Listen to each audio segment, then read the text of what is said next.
We mtani anataka nini? Mtani anataka kichwa. We mtani unataka nini? Mtani anataka. We mtani anataka nini? Mtani anataka kichwa. Brother, leo ni furaha sana.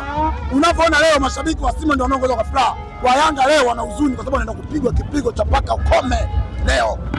Naambia ndugu yangu. Naam kabisa, naona mmekuja na mbata, mmekuja na karanga mbichi pamoja na miogo. Hii mna maana gani? Tuna maana kwa sababu msemaji wetu amesema kuleni karanga kwa wingi, kuleni miogo kwa wingi, kuleni mbata kwa wingi, kwa sababu kuna lijamaa linakaa Jangwani huko linanjanja kichwa. Tumekula, tumejiandaa, tumeleta kichwa. Tunaenda kumfakamia. Kwa umemletea kichwa. Ndio leo kauli ndio tumeleta kichwa kwa mtani, anataka kichwa chenye kipala. Na mnakuja katika mchezo huu wa dabi mkiwa na historia mbaya dhidi ya Yanga, mmepoteza mechi 5 mfululizo bila ya sare. Je, leo hii mmejipangaje nyinyi kama mashabiki wa Simba na viongozi wenu kwa ujumla?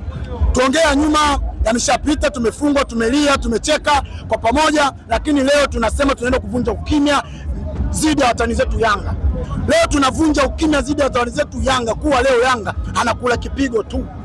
Atondee tena kutufunga brother. Ni mchezaji gani ambaye wa Yanga wa Simba ambaye anawapa jeuri zaidi mpaka kukuja katika dabi siku ya leo mkiwa na matambo kama hayo?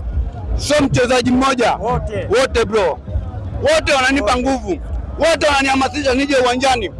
Siku hizi nikwambie kitu tu kimoja, Simba ni timu kubwa, inajulikana, ina wachezaji wakubwa.